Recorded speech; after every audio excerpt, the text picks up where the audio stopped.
Good morning. Welcome to the Long Live Alternative Parties podcast. Free Press Media Press Inc., an alternative parties books publisher, sponsors this podcast. I'm Andrew Bouchard. Welcome to the Long Live Alternative Parties podcast. Today, friends, we have another exciting party on today. We are going to talk with the Reform Party of the United States of America. We have its chairman here. His name is Nick Hensley. So welcome to the podcast, Nick. Thank you for having me. I really look forward to recording this podcast with you and letting your audience hear more about the Reform Party. Excellent. That's why we're here. We love to find out about parties like yours. So if you could please start by kindly giving us an introduction to yourself, a brief biographical sketch. My name is Nick Hensley. I've been with the Reform Party since I was about 19. Wow. I took over the Reform Party as chairman about 3.5 years ago. We had a really bad run of luck, and we had a chairman and a board that needed to be pushed out. We ended up replacing 80% of the executive committee. I was one of the only 2 people that was allowed to remain on it after the elections. Wow. Before that, I was the secretary for 6 years. I was on the communications committee since I was 19. Communications is with all the marketing and public relations. And my goal as chairman was to really start to rebuild a lot of the foundational stuff. The Reform Party is in a really weird area as third parties are concerned. We have a lot of members. Like, if you go around and you talk to people, a lot of people say, yeah, I know the Reform Party and I support it, but it doesn't have any leaders to direct that momentum or the energies. So a lot of what I've needed to do was I needed to go in, I needed to redo the bylaws so we could remove people that were ineffective. I needed to rebuilt the platform because the platform was kind of a patchwork quilt of things where we hadn't pulled anything off since 96. We had the 2000 sort of takeover of the Reform Party. A lot of that stuff was still on the platform. It needed to be removed and do all of basically the maintenance and due diligence that a party needed to have. So we went in and we did that over the last 3 years. And now we're seeing a very good rate of growth even before we nominated Kennedy for President of the United States. Oh, awesome. Awesome. That's what I like to hear. It sounds like you're doing the tough work that we need to have done. A lot of people wouldn't want to challenge things like that. So it sounds like you're doing what's best for the party and what's best for the country. Yes. Some of my friends joke that I took the one job in politics nobody wanted, chairman of the Reform Party National Committee. And it's been a really rewarding experience, even though it's been very difficult. That's good. That's good. That's the way to look at it. Oftentimes I hear people say in life the things that are the most difficult are ultimately also the most rewarding. So maybe that's the case here. I feel that way too. Excellent. So if you could please tell us, you said that Kennedy got the nomination. Can you please tell us about the process and what you think made your party choose him over other potential candidates? Okay, so going into this year, we decided that we weren't going to run a presidential candidate. Okay. Through a lot of the incompetent leadership that we had, and I'm going to throw that word out to describe a lot of the past people before me. They went in and they got Rocky De La Fuente. Rocky De La Fuente only got 88,000 votes. We did not pick up any new members from it. We did not fundraise because of it. It gave us absolutely no momentum or anything that we could carry over to next year. Or it was just a bunch of effort that was wasted. Oh, no. Before that, we nominated Rocky De La Fuente the first time. He got 33,000 votes. And while we were doing this whole Rocky De La Fuente thing, we were having local elections, like one in Wake County. Wake County has 1 million people in it, over 1 million people. We lost a school board race by 250 votes. Oh, no. We lost another local county race by less than that was also less than 200 votes. I think it was like 189. And we realized that if we focused away from the national politics, we could build much better on the local level, and those local roots would help hold up the party. A party is like a pyramid. The president and the senators, all those guys are at the top of the pyramid, and they need a very strong base in their party at the bottom to support that. And the Reform Party doesn't have a base right now. Oh, no. So what we were going to do, we have members, we just need volunteers and organizers and leadership to direct it. So what we decided we were going to do was that we were going to stay out. We were going to endorse the no labels candidate, and maybe we have what's called an advisory opinion. We are a qualified party. We can raise $43,100 from a donor. A normal minor party can only do $10,000. So we thought we were going to stay out, and we were just going to be like a fundraising tool for no labels. Well, I had a lot of back and forth with no labels, and I told them they were going to have a really hard time finding a candidate, because most people, when they run for president, 3 years before they start to explore, they announce January or February of the year before the election, and if you wait to the year of the election to declare as a candidate, you've already lost 18 months to 2 years of campaigning time. You've already come from behind. And no labels didn't listen to that, and that's what happened to no labels. They came in, they couldn't find anyone that could poll well because everybody else has been on the campaign trail for the last 18 months to 2 years. And the whole no labels thing fell apart. Meanwhile, Kennedy was talking to another group. I won't name names. I won't bring anybody else into this conversation that's not here. Okay. And that group was going to give them the same thing, an AO and ballot access in Florida. Well, their conversation with that group fell apart. So now we were both kind of in the same situation, where and it just ended up that the two of us could sync together really easily and quickly, and we're exactly what each other needed come around March of this year. We started talking in March. They weren't completely done with that other organization yet, so I got the call on May 3rd at 2:06 p.m. by Nick Brana of the Kennedy campaign, and he asked if we could meet this weekend over Zoom. I told him, no, I can't bring my team together that fast. We need time to talk about things, and we scheduled a meeting for that Monday, and we met on Zoom with Kennedy personally. Wow. And Kennedy answered every question we had. Every single question we had. And it made it very clear that he had a very good team around him, that he was going to make a difference. If he loses or if he wins, he's going to really influence the dialogue in this nation. And yes, we are going to win. But no matter what, he's going to influence this conversation. And once we realize that he's going to get 50 state ballot access, you're not going to be able to stop that train. We called a convention. We sent out the notices 14 days before the convention. Each secretary of each state party that is active, we don't have active parties in every state yet, but we're getting close to it. Each party secretary was served a notice of an online convention on 14 days before the convention. We talked about it throughout the week among a lot of us, a lot of conversations off the side. And so the 14th happened. Well, we had other people approach us, and we didn't want to just be like, discount everybody. We couldn't do that. We actually decided to have a real conversation. So we lined up on a computer screen everybody that had asked for our nomination, and we put them into tiers. The first tier was Kennedy and Michael Wood. The qualification for being tier 1 is that they had more than ballot lines than just us in Florida, but they had multiple ballot lines. That was tier 1. Tier 2 were the people that were raising money and had a bank account and some level of staff. And then tier 3 were all the people that, called us and said they wanted to run for president but never did anything. They didn't have a treasurer, they didn't have a campaign manager, they didn't have a bank account, they weren't registered with the FEC. There was actually a lot of them. So we went in and we immediately cleared level 3. Oh, sure. And we just decided, if these people haven't even put in the effort, then we're not even going to put in the effort to consider them. So then we talked about the tier 2s, and we eliminated them one after a time because we don't want to be, we wanted someone who was putting in the effort to be somewhere other than Florida. We didn't want to be the only thing within their apparatus. So that left Michael Wood and Kennedy. Okay. Michael Wood is with the Prohibition Party. Oh, yes.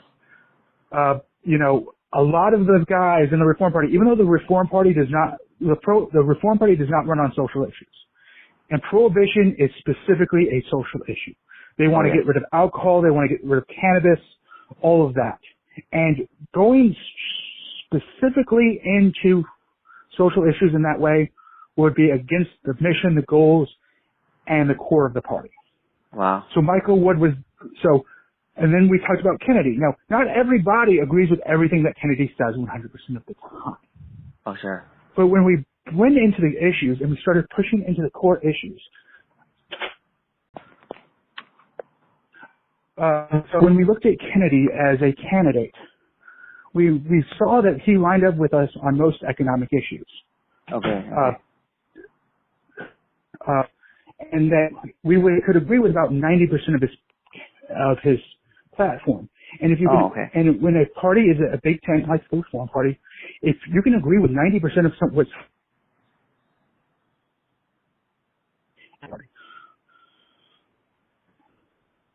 so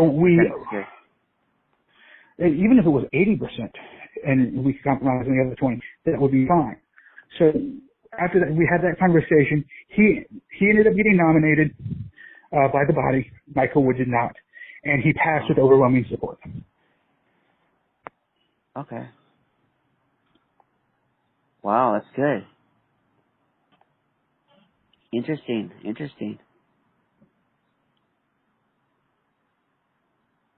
So that brings a lot of interesting things we can talk about. One thing it makes me interested in is the issue of running as independent versus running as a candidate of an alternative party. And since Kennedy started out as independent and now he's running under your party, what would you say is the reason people want to run independent versus an alternative party and vice versa? Okay. So Kennedy, I would still classify Kennedy as an independent because he has an umbrella that has a bunch of us smaller parties in that. The reason that you're almost forced with a party is fundraise. Oh, okay.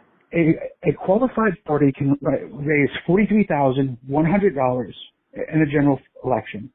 Okay.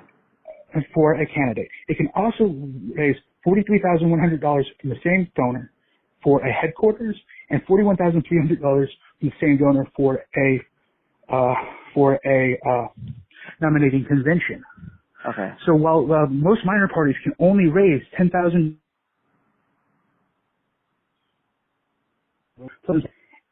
a qualified party can raise $123,000 or more from a donor.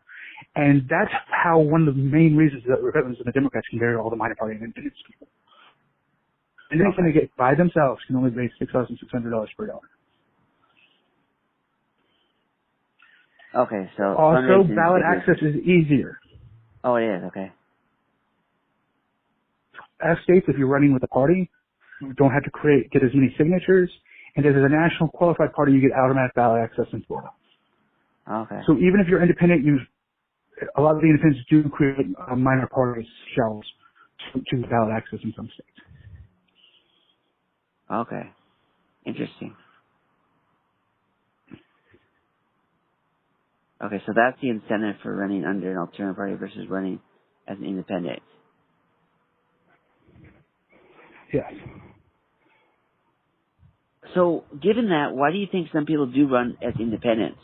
Why don't they do what he did and get aligned with some political party? What is the benefit of doing that, do you think? Because a lot of political parties are corrupt. Oh, okay. And, a lot of political parties, even minor ones, don't actually care about the American people. They care about a French ideology. They care about taking and securing power, keeping the power that they already have. And when someone is trying to do that, they're not doing the best things for people. They're really just working to benefit themselves instead of the American population. That's why a lot of people run independent. I think so they don't want to affiliate with parties. Yes, they don't want to affiliate with the parties because, there's a lot of corruption there. A lot of people acting, and you have to work with those people that are acting in self-interest. So I support independence, and I think it's easier for an independent to run for for office without a party. Okay. Okay.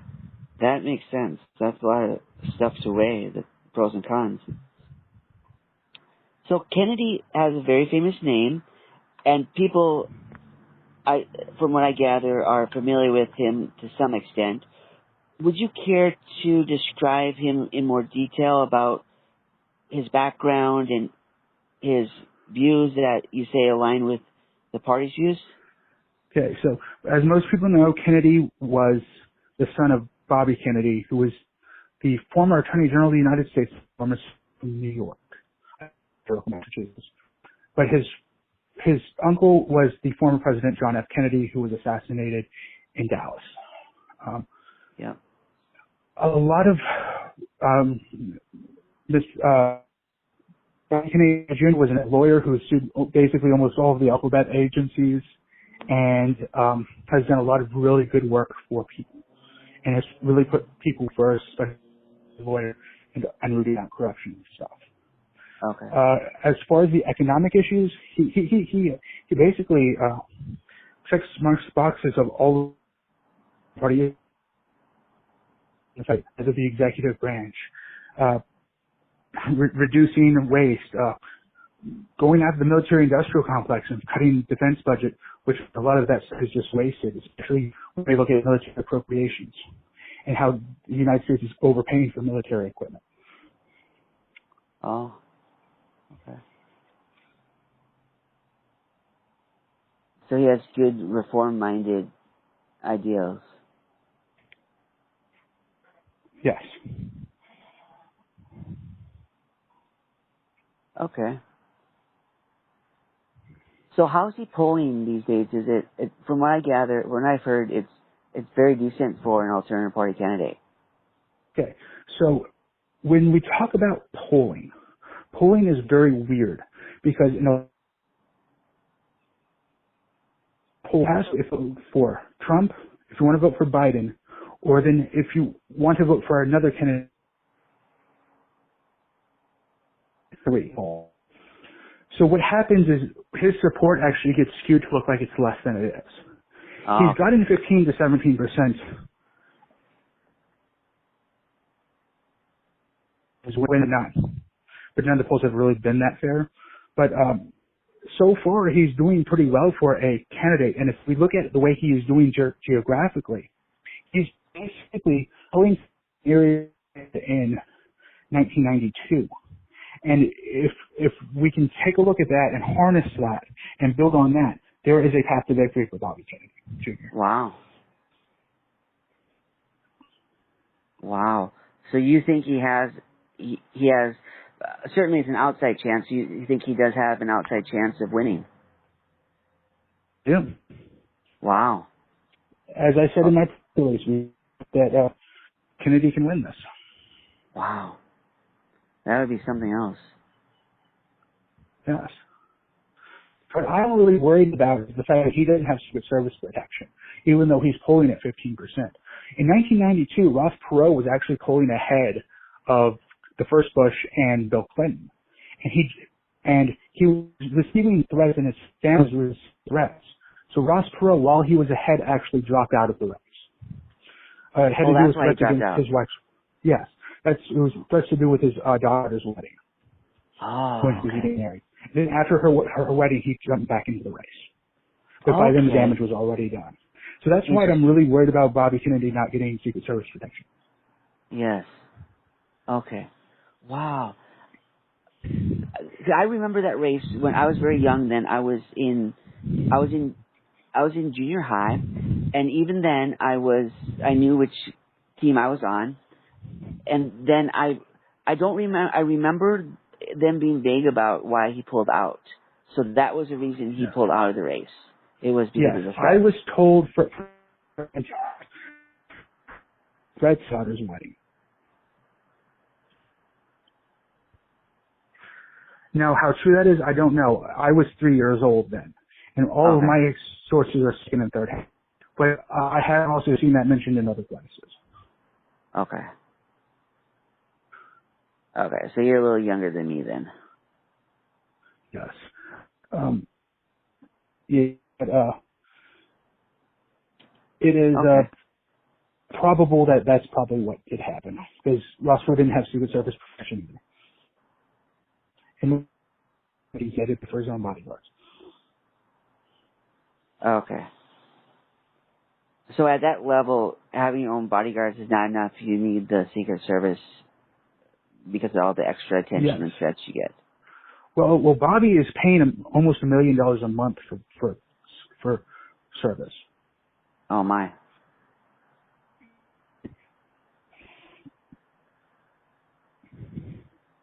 That's a lot.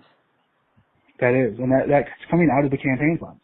So that's part of money been election to win this race, and it's becoming a drain on the campaign, and we're seeing effects of that. Oh, sure. But hopefully, I'm sorry, go ahead. but hopefully there's going to be some things down the line that I can't talk about that's going to really help us out and really make up for that deficit. Okay. Okay. So that's good. That's understandable. There are certain things that you need to keep under wraps for various reasons. So that's fine. That makes sense. So what is the strategy for reaching the voters? How are you going to? He does have a household name, so that's good. So how are you going to further not only get his name out, but also get people wanting to back him versus the two other candidates, the two major candidates versus, of course, the other? We have built, well, Bobby, with a lot of help from other people, has built a really good ground game, talking to people.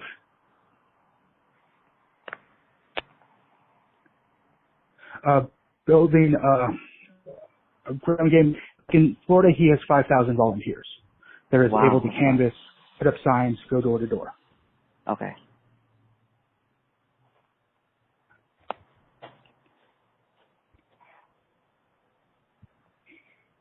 Okay, so he's got a big staff, a lot of volunteers. Yes.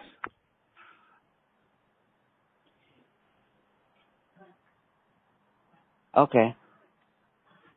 So when the volunteers are talking to people, how are they trying to convince them? Because what we hear again and again on this podcast is, of course, the spoiler argument that you got to vote for, usually it's Biden these days because Trump is bad, so people say. Well, I think Biden is the spoiler in this race. If you actually look at Bobby's numbers in polls that we've conducted, head to head, he could beat either Biden or Trump. Oh, wow. And that he does better against Trump than Biden does if Biden drops out. Oh, my. So do you think there's any chance that Biden would drop out? I'm not sure. Sure. You know, Biden is not the nominee for president yet. Something could happen before the convention or at the Democratic National Convention, and they could someone. Okay. And, you know, we won't know till we know. Fair enough. And, you know, from the Democrats, I'm looking at Biden. He's 81 years old.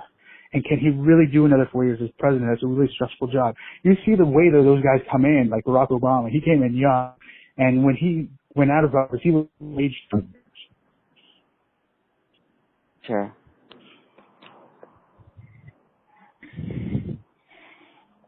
Sure, so.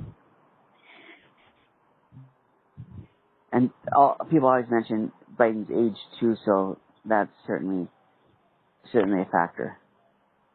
Yes.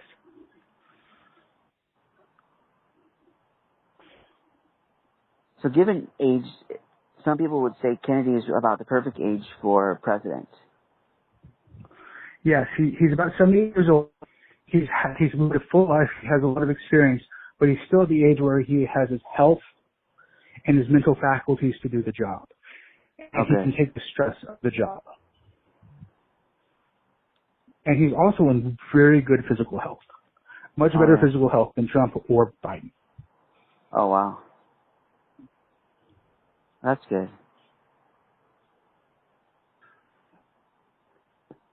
So how about his running mate? Would you please tell us more about his running mate? Nicole Shanahan is a California. She is I haven't really talked a lot with her, but she seems like she's a person that really is about the people and subject matter and doing things the right way for people. And you can say anything about that, about her, but at the end of the day, she really 100% cares about the people and the population. Oh, that's good. And our country and the future of children. Oh, that's good.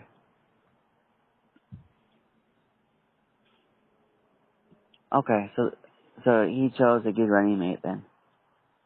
I believe that he did. And I like the fact that she is from a different generation than he is and brings a different set of points. People from different generations, they had difficulties growing up. And also, what I really like about Nicole Shanahan is she grew up poor. Oh, okay, she did. Her mother was mentally ill, schizophrenic, and her mother was an immigrant from China. She's a first-generation American and grew up at a poor and was able to go in, get a law degree, become an attorney, and pulled herself up by her bootstraps. And not a lot of people have had the ability to do that. I don't know what it takes. A lot of people have seen that. So she's one of those people who's actually seen what it is like to go from being poor and having nothing to being everything, and understands all the barriers and blocks that are in the way for other people to do the same thing. Okay, so she has empathy for others. Yes. Oh, that's good. Perfect. Sounds good.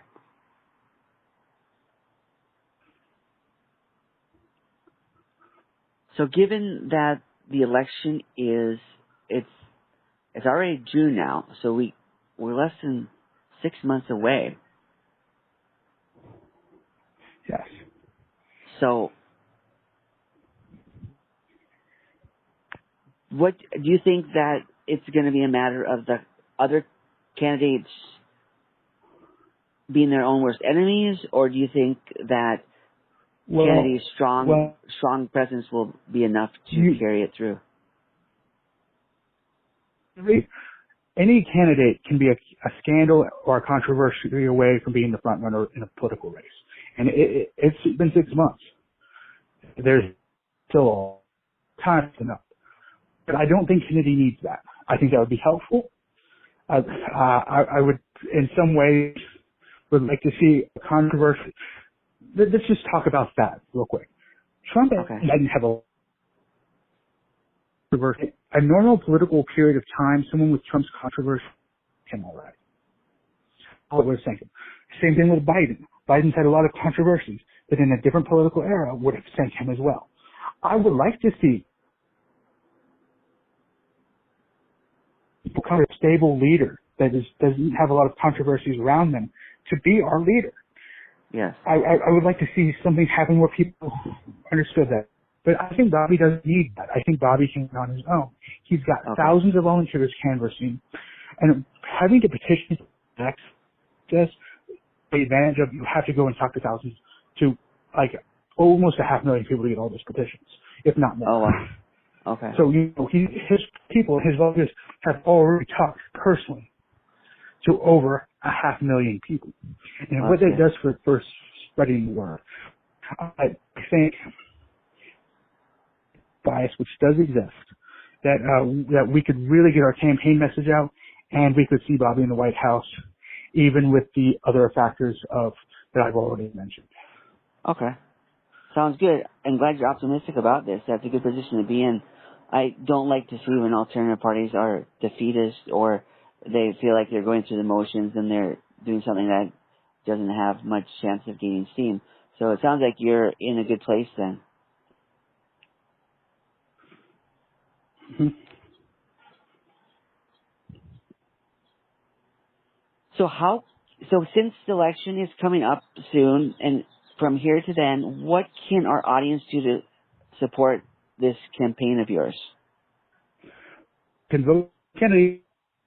You can donate to his campaign, but really, we really need to get the word out. If you like Bobby Kennedy, tell people about Bobby Kennedy. That word of mouth, being part of those lunch table conversations, is really where you succeed in politics.